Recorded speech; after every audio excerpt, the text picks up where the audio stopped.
Welcome to Biplav Sir Notes and Comprehensive Coaching for WBSSC Group C and D exams.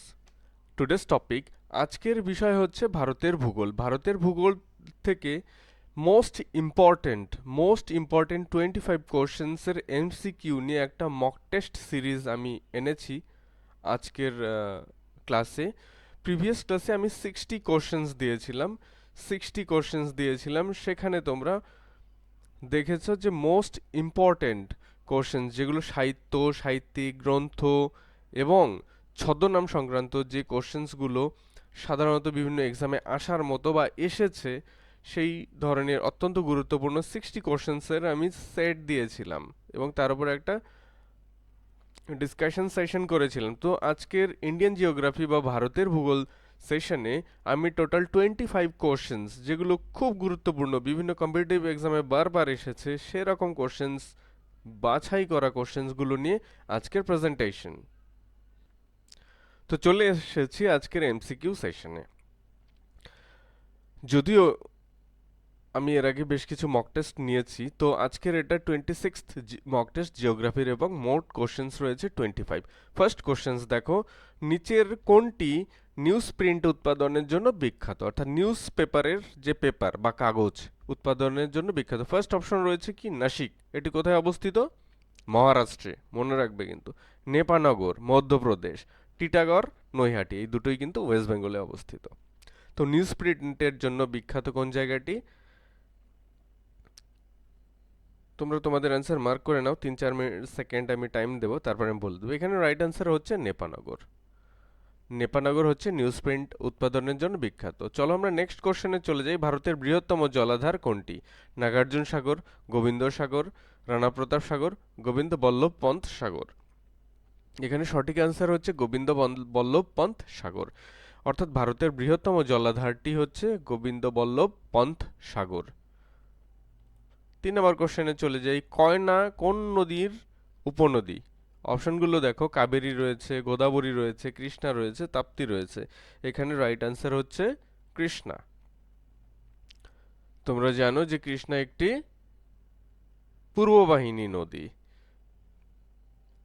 কাবেরীয় পূর্ববাহিনী নদী, গোদাবরীয় পূর্ববাহিনী নদী এবং তাপ্তি হচ্ছে পশ্চিম বাহিনী নদী। এই প্রথম তিনটি পূর্ববাহিনী নদী যেগুলো, এগুলো বঙ্গোপসাগরে গিয়ে মিশেছে এবং তাপ্তি নদী গ্রস্ত উপত্যকার মধ্য দিয়ে গিয়ে আরব সাগরে গিয়ে মিশেছে। এর মধ্যে গোদাবরীকে বলা হয় দক্ষিণ ভারতের গঙ্গা। চলো আমরা নেক্সট কোশ্চেনে। তো এখানে রাইট অ্যান্সার হচ্ছে কয়না কোন নদীর উপনদী? কৃষ্ণা নদীর উপনদী। নেক্সট কোশ্চেন দেখো, নিচের কোন বন্দরটি পশ্চিম উপকূলে অবস্থিত নয়? ভারতের পূর্ব উপকূল, পশ্চিম উপকূল তোমরা ভালোভাবেই জানো। বঙ্গোপসাগর সংলগ্ন যে উপকূল রয়েছে সেটি হচ্ছে পূর্ব উপকূল এবং আরব সাগর সংলগ্ন যে উপকূল ভাগ ভারতের রয়েছে সেটি হচ্ছে পশ্চিম উপকূল।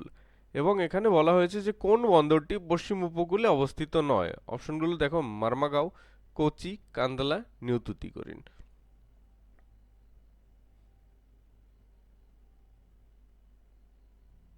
এখানে রাইট অ্যান্সার হচ্ছে নিউ তুতিকোরিন।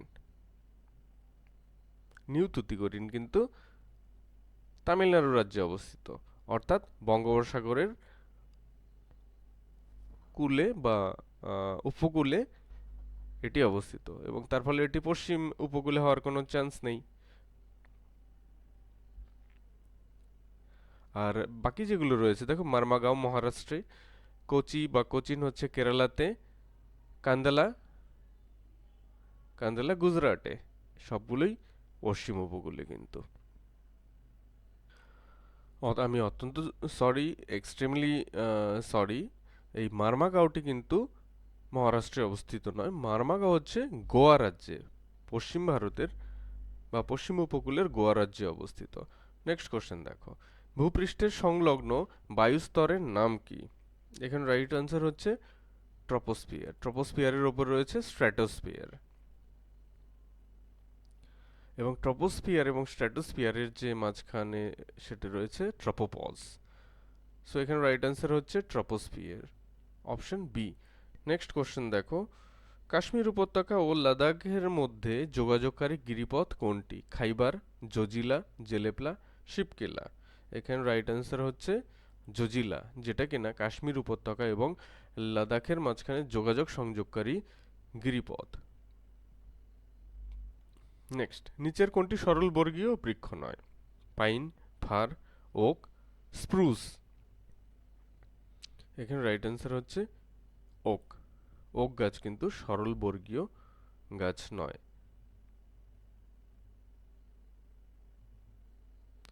নেক্সট, নবীন বা নতুন পলিমাটিকে কি বলে? ভাবর, দোআঁশ, খাদর, ভাঙর। এখানে রাইট অ্যান্সার হচ্ছে খাদর। নবীন পলিমাটিকে বলা হয় খাদার বা খাদর, খাদার। নেক্সট কোশ্চেন, ইন্দিরা খাল কোন রাজ্যের শেষ খাল? বিহার, উত্তরপ্রদেশ, পাঞ্জাব, রাজস্থান। এখানে রাইট অ্যান্সার অবশ্যই রাজস্থান। এটা বেশ কয়েকবার ডব্লিউবিসিএস প্রিলি এক্সামে এসেছিল। নেক্সট 10 নম্বর কোশ্চেন দেখো, ভারতের দীর্ঘতম হিমবাহ কোনটি? সিয়াচেন, বাল্টারো, জেমু, হিসপার। এখানে ভারতের দীর্ঘতম বা বৃহত্তম হিমবাহ হচ্ছে সিয়াচেন, এবং এখানে জেমু রয়েছে, এটি সিকিমে অবস্থিত, এবং জেমু থেকে, সিকিমের জেমু হিমবাহ থেকে কিন্তু আমাদের উত্তরবঙ্গের প্রধান নদী তিস্তা নদীর উৎপত্তি। তো এখানে রাইট অ্যান্সার ভারতের দীর্ঘতম হিমবাহ কোনটি? সিয়াচেন। পশ্চিমবঙ্গের কোথায় উলফ্রাম খনিজ পদার্থ পাওয়া যায়? অপশনগুলো দেখো, ঝিলিমিলি, বাঁকুড়া অর্থাৎ বাঁকুড়ার ঝিলিমিলি, পুরুলিয়ার বাঘমুন্ডি, শালবনী, বক্রেশ্বর। এখানে রাইট অ্যান্সার কিন্তু ঝিলিমিলি, অর্থাৎ বাঁকুড়ার ঝিলিমিলিতে কিন্তু উলফ্রাম খনিজ পদার্থ পাওয়া যায়। নেক্সট কোশ্চেন দেখো, নোয়া ভ্যালি অবশ্যই দক্ষিণ ভারতের একটি তাপবিদ্যুৎ কেন্দ্র। নোয়া ভ্যালি তাপবিদ্যুৎ কেন্দ্র কোন রাজ্যে অবস্থিত? এবং অপশনগুলো চারটি দক্ষিণ ভারতেরই রয়েছে, সুতরাং এখানে তোমাকে বুঝে শুনে কিন্তু মার্ক করতে হবে। এখানে রাইট অ্যান্সার হচ্ছে তামিলনাড়ু। তামিলনাড়ুর নোয়া ভ্যালিতে একটি তাপবিদ্যুৎ কেন্দ্র রয়েছে। নেক্সট কোশ্চেন দেখো, তুঙ্গভদ্রা বাঁধ প্রকল্পটি কোন রাজ্যে অবস্থিত? এখানেও দেখো চারটি দক্ষিণ ভারতের রাজ্যের নাম দেওয়া রয়েছে, তার জন্য তোমাকে কিন্তু এখানে কিন্তু অত্যন্ত কেয়ারফুলি অপশন মার্ক করতে হবে। এখানে রাইট অ্যান্সার হচ্ছে কর্ণাটক। কর্ণাটকে তুঙ্গভদ্রা মাল্টিপারপাস বা বহুমুখী বাঁধ প্রকল্পটি কিন্তু রয়েছে। নেক্সট কোশ্চেন দেখো, গর্জন কোন শ্রেণীর বৃক্ষ? এখানে গর্জন বা রোরিং বা আপ্রোর, গর্জন বলতে কিন্তু সেটা বোঝানো হয়নি, এটা একটি বৃক্ষের নাম, এবং এই বৃক্ষটি কোন প্রজাতির? পর্ণমোচী, অর্থাৎ শীতকালে বা শুষ্ক সিজনে যাদের পাতা ঝরে পড়ে, চিরহরিৎ, সবসময়ই সবুজ পাতা থাকে যেটা, এবং উভয়ই কোনোটিই নয়। এখানে রাইট অ্যান্সার হচ্ছে গর্জন কিন্তু পর্ণমোচী শ্রেণীর বৃক্ষ। So here the right answer is option A, undoubtedly. Next question, পশ্চিমবঙ্গের গড় বার্ষিক বৃষ্টিপাতের পরিমাণ কত? 50 থেকে 75, 175, 30 সেমি, উপরের সবগুলি ভুল, অর্থাৎ উপরে যে অপশনসগুলি রয়েছে নান অফ দ্য অ্যাবাভ। এখানে সঠিক উত্তরটা হচ্ছে 170 থেকে 175, অর্থাৎ 175 সেন্টিমিটার হচ্ছে পশ্চিমবঙ্গের অ্যাভারেজ অ্যানুয়াল রেইনফল। চলো আমরা নেক্সট কোশ্চেন দেখব, জাতীয় বন নীতি ন্যাশনাল ফরেস্ট পলিসি কত সালে গৃহীত হয়? জাতীয় বন নীতি গৃহীত হয় 1952 সালে। 1952 সালে ইন্ডিয়ার ন্যাশনাল ফরেস্ট পলিসি ইন্ট্রোডিউস হয় পার্লামেন্টে। প্যাংগং হ্রদ, কয়েকদিন আগে প্যাংগং হ্রদ শিরোনামে এসেছিল, ভারতীয় এবং চীনা সেনাদের মধ্যে একটা সংঘর্ষ হয় ওখানে। তো এখানে রাইট অ্যান্সার টিবেট, উত্তর সিকিম, লাদাখ, তাওয়াং। এখানে রাইট অ্যান্সার অবশ্যই লাদাখ। লাদাখ বর্তমানে কিন্তু ইউনিয়ন টেরিটরি বা কেন্দ্রশাসিত অঞ্চল। আর্টিকেল 370 নম্বর আর্টিকেল অ্যাব্রোগেশন হওয়ার পর বা আর্টিকেল উঠিয়ে দেওয়ার পর লাদাখকে কিন্তু কেন্দ্রশাসিত অঞ্চল করা হয়েছে, এবং এখানে মনে রাখবে এই তাওয়াং কিন্তু অরুণাচল প্রদেশে অবস্থিত। উত্তর সিকিম, তিব্বত তো একটা সময় স্বশাসিত ছিল, কিন্তু বর্তমানে under the control of PRC. PRC means people's republic of China. আর এখানে এই প্রশ্নে প্যাংগং হ্রদ কোথায় অবস্থিত? এখানে সঠিক উত্তর হচ্ছে লাদাখ। ভেম্বানাদ উপহ্রদ আছে কোন উপকূলে? অপশনগুলো দেখো। কোঙ্কন। কোঙ্কন উপকূল কোথায় অবস্থিত? আমি যখন তোমাদের ভারত পরিচিতি করাবো তখন ম্যাপে কোঙ্কণ উপকূল, মালাবার উপকূল, করমণ্ডল, কাথিয়াবার উপকূল এগুলো কিন্তু দেখিয়ে দেবো। তবু আমি ব্রিফলি একটু বোঝানোর চেষ্টা করছি, যে আশা করি যাদের ম্যাপের সাথে কানেকশন মোরলেস রয়েছে তারা বুঝবে। কোঙ্কণ উপকূল হচ্ছে ভারতের গোয়া রাজ্যের যে কাছাকাছি যে অঞ্চল, সেখানে সেই উপকূলকে বলা হয় কোঙ্কণ উপকূল। মনে রাখবে গোয়ার প্রধান ভাষা হচ্ছে কোঙ্কণি, এবং তা থেকেই গোয়া সংলগ্ন উপকূলকে বলা হয় কোঙ্কণ উপকূল। এবং মালাবার উপকূল সেটি হচ্ছে কেরালা রাজ্যের সাথে আরব সাগরের যে উপকূল, সেটাই হচ্ছে মালাবার উপকূল। এবং করমণ্ডল উপকূল হচ্ছে তামিলনাড়ুর সাথে বঙ্গোপসাগরের যে উপকূল রয়েছে, সেটাই হচ্ছে করমণ্ডল উপকূল। এবং অন্যদিকে কাথিয়াবার উপকূল আমরা জানি যে গুজরাটের সাথে যে উপকূল রয়েছে সেটাই হচ্ছে কাথিয়াবার উপকূল।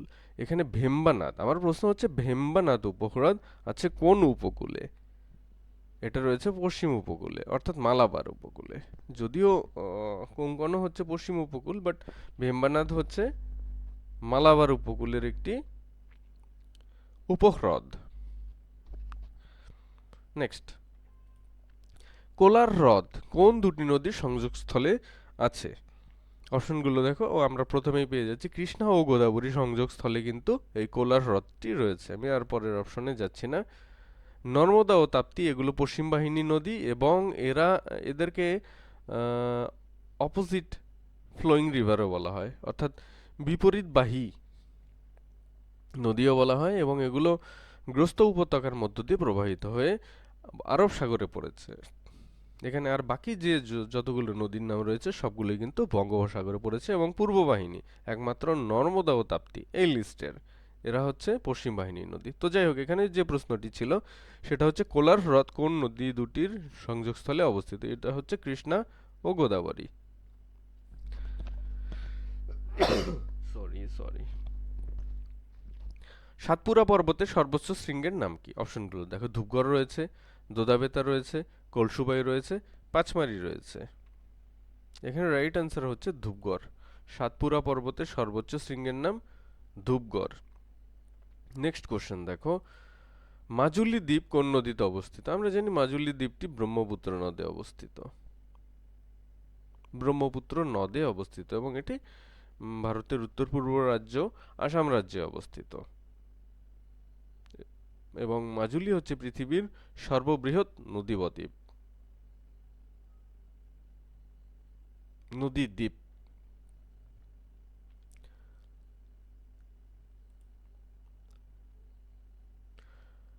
নিচের কোনটি সবচেয়ে উৎকৃষ্ট মানের কয়লা? বিটুমিনাস, অ্যানথ্রাসাইট, লিগনাইট, পিট।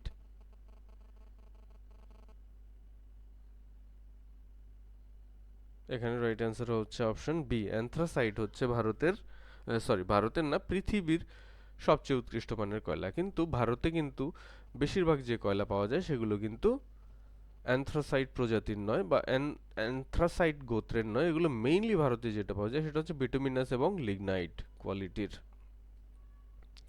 নেক্সট দেখো, কোন রাজ্যে নোয়ামুন্ডি লৌহ আকরিক ক্ষেত্রটি অবস্থিত? লৌহ আকরিক কথাটি আসে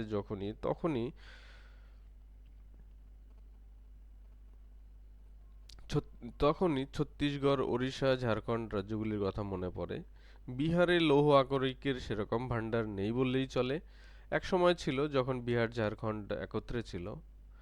এখন আমাদের প্রশ্নে রয়েছে কি, নোয়ামুন্ডি লৌহ আকরিক খনি বা ক্ষেত্রটি কোথায় অবস্থিত? এটি ঝাড়খণ্ড রাজ্যে অবস্থিত। নেক্সট প্রশ্নটি দেখো, আকরিক লোহা থেকে বিশুদ্ধ লোহা নিষ্কাশনের জন্য কোন খনিজ ব্যবহার করা হয়? আকরিক লোহা যেটা খনি থেকে উত্তোলন করা হয় তার মধ্যে অনেক মিশ্রণ থাকে, অনেক অপদ্রব্য থাকে। অপদ্রব্য মানে যেগুলো লোহা নয় এবং বিভিন্ন ধরনের অপ্রয়োজনীয় সেটা ধাতব হতে পারে বা মাটি বা এই ধরনের কিছু উপাদানগুলো, সেগুলো কিন্তু একসাথে মিশে থাকে এবং সেখান থেকে নিষ্কাশনের প্রয়োজন হয়। তারপরেই বিশুদ্ধ লোহাটাকে বের করে নিয়ে আসা হয়। এবং নিচের দেখো 4টি অপশনস রয়েছে, তার মধ্যে একটি জিনিস কিন্তু খুবই দরকার হয়, সেটি হচ্ছে চুনাপাথর। চুনাপাথর ছাড়া কিন্তু আকরিক লোহা থেকে বিশুদ্ধ লোহা নিষ্কাশন করা অসম্ভব। আজকের যে অ্যানালিসিস বা আজকের যে জিওগ্রাফি 25 কোশ্চেন্সের যে সেশন, সেখানে আমরা লাস্ট কোশ্চেন বা শেষ কোশ্চেনে চলে এসেছি। আজকের শেষ কোশ্চেনটি হচ্ছে নিম্নলিখিত রাজ্যগুলির মধ্যে কোনটি কোনটি একটি ল্যান্ডলকড রাজ্য। ল্যান্ডলকড মানে যে রাজ্যের সমুদ্র উপকূল নেই, চারদিকেই স্থলভূমি রয়েছে এবং অন্যান্য রাজ্য রয়েছে। এবার দেখি এক এক করে। তামিলনাড়ু, এর উপকূল রয়েছে এবং তামিলনাড়ু ভারতের পূর্ব উপকূলে অবস্থিত এবং এর উপকূলকে বলা হয় করমণ্ডল উপকূল। অরুণাচল প্রদেশে কোনো উপকূল নেই কিন্তু, কারণ এর চারপাশেই রয়েছে, একদিকে রয়েছে চীন, আরেকদিকে মায়ানমার এবং অন্যদিকে আসাম এবং ভারতের রাজ্য, এবং আরেকদিকে ভুটান রয়েছে। গুজরাট আরব সাগর রয়েছে। So here the right answer is Arunachal Pradesh. Arunachal Pradesh হচ্ছে একটি ল্যান্ডলক ল্যান্ডলকড রাজ্য। তো এই ছিল আজকের প্রেজেন্টেশন। আশা করি আমি যে কোশ্চেন্সগুলো দিয়েছি এগুলো তোমরা মাইনিউটলি এবং অ্যাটেন্টিভলি নোটিস করেছো, এবং এই রকম হাজার হাজার সেশনস আমি তোমাদের জন্য নিয়ে আসবো ফ্রি অফ কস্ট। এবং আমি যখন আমার চ্যানেলটি যেহেতু মাত্র দুদিন হলো স্টার্ট করেছি, মানে এই গ্রুপ সি গ্রুপ ডির পারপাসে, আশা করি একটা সময় আমি তোমাদেরকে online mock test free of cost provide করব, এবং তোমরা সেগুলো অ্যাটেম্প্ট করলে তোমাদের স্কোর কত হচ্ছে সেটাও তোমরা বুঝতে পারো। তো আজকের সেশন আমি এখানেই এন্ড করছি। আশা করি এটা তোমাদের প্রিপারেশনে খুব হেল্প করবে, এবং যদি তোমরা আমার প্রেজেন্টেশন বা আজকের সেশনটা তোমাদের কাছে যদি ভালো লেগে থাকে, so don't forget to subscribe my channel, and if you want more such lesson, stay tuned, stay connected.